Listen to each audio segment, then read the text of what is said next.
Hey, have you ever wondered why the sky is blue? It seems like it's just so accepted that the sky is just blue, and no one really knows why. Except for you might know why because you've heard the term scattering a lot while looking up this subject. Well, I'm going to explain to you what that really means and what scattering really does and how it actually does change the sun's light to make the sky blue. But first, a word from our sponsor. You. Yes, that's right. Like this video and click subscribe for more scientific content. Alright? Alright, let's get into the video. So first off, our journey begins at the sun itself. Now the sun radiates light and every single wavelength. So every wavelength from red to blue, infrared, ultraviolet, light rays that we can't even see. So the sun radiates them out and then it comes to Earth about 8 minutes later after the photon has left the sun. Once it hits Earth's atmosphere, the upper atmosphere of the Earth, then what happens is that photon interacts with the molecules inside of our atmosphere. Now, if you have heard of scattering before, what really is scattering? Well, classically we think of it as when you hit something and they transfer energy through each other.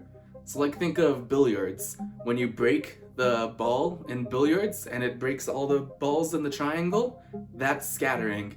The energy is transferred from the pool stick to the cue ball into all the other balls and they scatter around. Now the same thing happens in the upper atmosphere. Light comes through from the sun and interacts with the molecules in our upper atmosphere.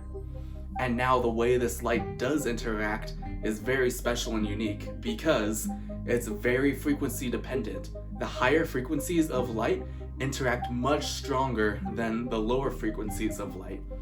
And that's why blue light is mostly scattered out through the upper atmosphere. Now you might be thinking, what about purple?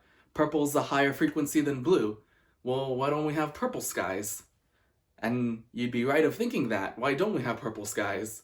Well, this is because we actually do have purple skies. We just can't really see it.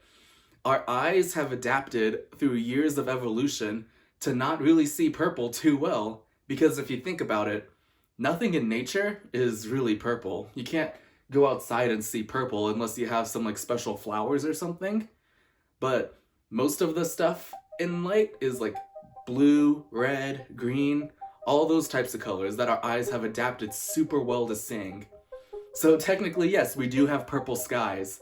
And in fact, if you've ever heard that on a cloudy day, that it's more likely to get sunburnt, that's because the blue light scattering from the upper atmosphere can't actually get through those clouds. That's why it looks gray. But the purple light and the ultraviolet light coming from the atmosphere does scatter and goes through those clouds. That's why it's easier to get a sunburn on a cloudy day because the sky is purple on a cloudy day basically, but we just can't see it. Okay. But how does it scatter? That's a good question. Well, when the light hits the molecules in the upper atmosphere, which is mostly oxygen and carbon dioxide, those molecules resonate with the frequency of blue light much stronger than any other frequency. So when those molecules resonate, they absorb the photon from the sun itself and they vibrate each other. The atoms actually themselves don't vibrate, but the electron clouds vibrate. This is what creates an accelerated charge, a dipole moment if you are scientifically inclined.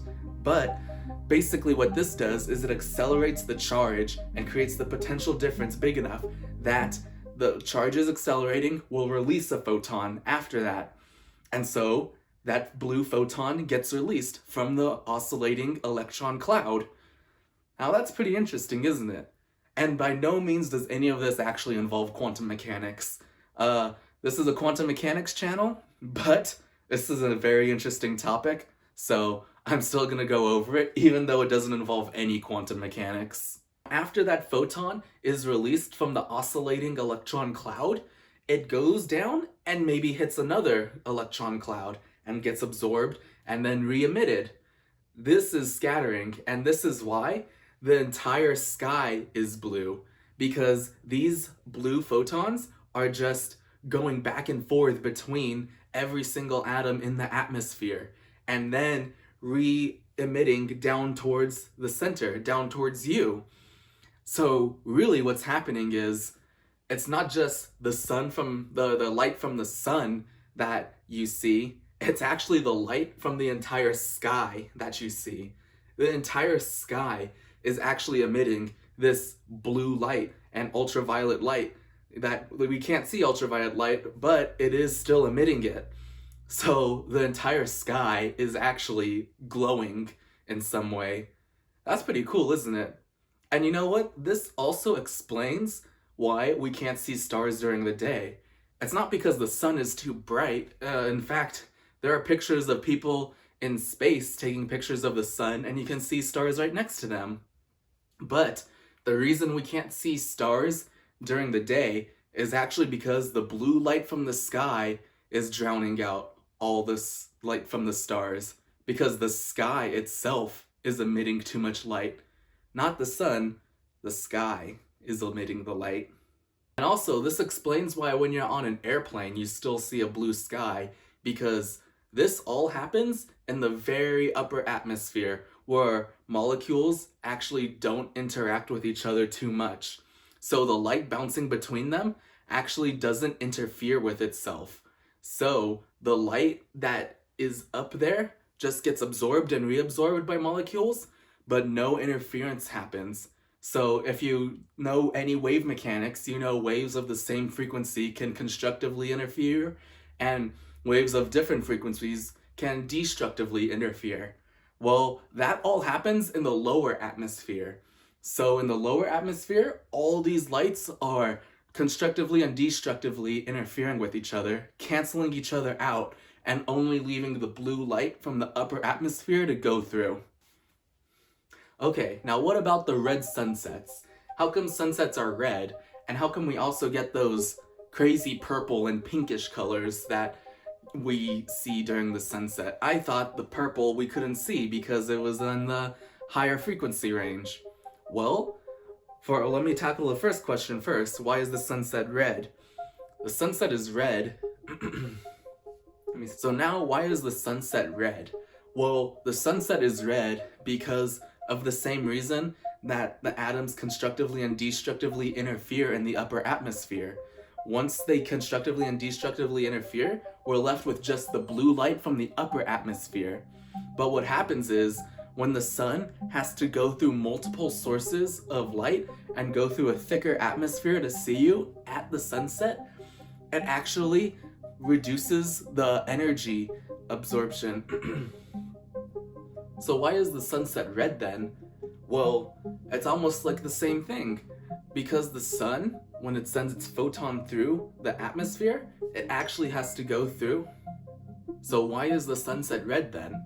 Well, it's basically the same thing. Because when the sun sends a photon through the atmosphere at sunset, it has to travel through a thicker atmosphere, scattering even more. And the blue light gets scattered away more than it gets scattered towards you. And we are left with the red light constructively interfering with itself through the atmosphere, coming at us. So it's basically the same thing, just we're losing energy through the thicker atmosphere, so we have to go to the lower wavelengths, like red. Now, why do sunsets also turn purple and pink? I thought we couldn't see purple in the sky. And you're right, we can't see purple in the sky, but the color we actually see in those crazy sunsets is more of a magenta color, which is a combination of red and blue. So, when you combine red and blue, that's when you get those like cotton candy pinks and the crazy purplish colors. Those crazy colors. It's just a combination of red and blue. It's not actually purple light that you're seeing. So I hope you enjoyed the video. I hope this explanation was good and you understand light scattering and why the sky is blue. So if you do, press like on the video and hit subscribe for more scientific content coming at you. Thanks for watching.